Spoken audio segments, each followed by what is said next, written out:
ወንጌል ማቴዎስ ምዕራፍ 4 ኢየሱስ በዲያብሎስ ከም ዝተፈተነ ቁጥሪ 1 ሽዑ መንፈስ ኢየሱስ በዲያብሎስ ክፍተን ናብ በረኻ አውጽኦ 40 መዓልትን 40 ለይትን ምስ ጾመ ድሕሪ ዝጠመ እትፈታነ ድማ መጽኡ ወዲ አምላኽ እንተኾንካስ እዛ አማን እንጌራ ክኸውን በል በሎ ኢየሱስ ግን አሰብ ካብ አፍ አምላኽ ብዝወጽእ ኩሉ ቃል እምበር ብእንጌራ ጥራይ አይነብርን ጽሑፍ ኢሉ መለሰሉ ሽዑ ዲያብሎስ ናብታ ቅድስቲ ከተማ ወሲዱ ኣብ ገምገም ቤተ መቅደስ ደው አበሎ እግርኻ በእምኒ ከይትዕንቀፍ በእዳም ከልዑልኻ ንመላእኽቱ ምእንተኻ ይእዝዝ ጽሑፍ ኣለሞ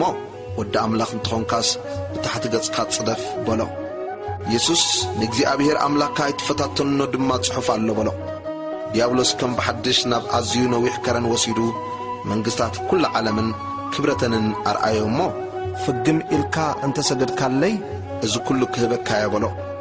ሽዑ ኢየሱስ ንእግዚአብሔር አምላክካ ስገድ ኖ በይኑ ድማ ተገዛ ጽሑፍ ኣለሞ ኪርሐቅ ሰይጣን በሎ ድሕሪ ዚ ዲያብሎስ ሓደጎ ኖ ድማ መላእኽቲ መጽኦም አገልገልዎ ኢየሱስ ኣብ ገሊላ ክምህር ከም ዝጀመረ ቁጥሪ 12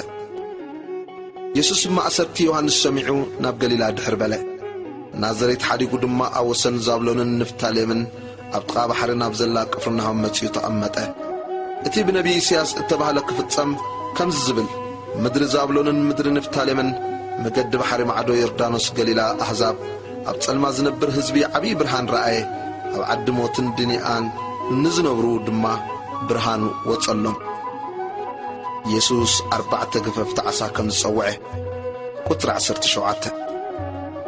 ኢየሱስ ካብኡ ነጀው መንግሥተ ሰማያት ቀሪባ ኣላ እሞ ተነስሑ እናበለ ክሰብኽ ጀመረ ኣብ ጥቓ ባሕሪ ገሊላ ክመላለስ ከሎ ክልተ ኣሕዋት ጴጥሮስ ተባሂሉ ዘሎ ስምዖንን እንድርያስ ሓውን ገፈፍቲ ዓሳ ነበሩ እሞ መርበቦም ናብ ባሕሪ ክድርብዩ ረአየ ኢየሱስ እውን ኣነ ድማ ገፈፍቲ ሰብ ክገብረኩም እየ ንዑ ሰዓቡን ይበሎም ብኡብኡ መርበቦም ሓዲጎም ሰዓብዎ ካብኡ ሓሊፉ ክልተ ካልኦት ኣሕዋት ያዕቆብ ወዲ ዘብድዮስን ዮሐንስ ሓውን ምስ ዘብድዮስ ኣቦኦም መርበቦም ኣብ ጃልባ ክዕርዩ ረአየ እሞ ጸውዖም ንሳቶም ከዓ ነታ ጃልባን ኣቦኦምን ሓዲጎም ብኡብኡ ሰዓብዎ ኢየሱስ ከም ዝመሃረን ከም ዘሕወየን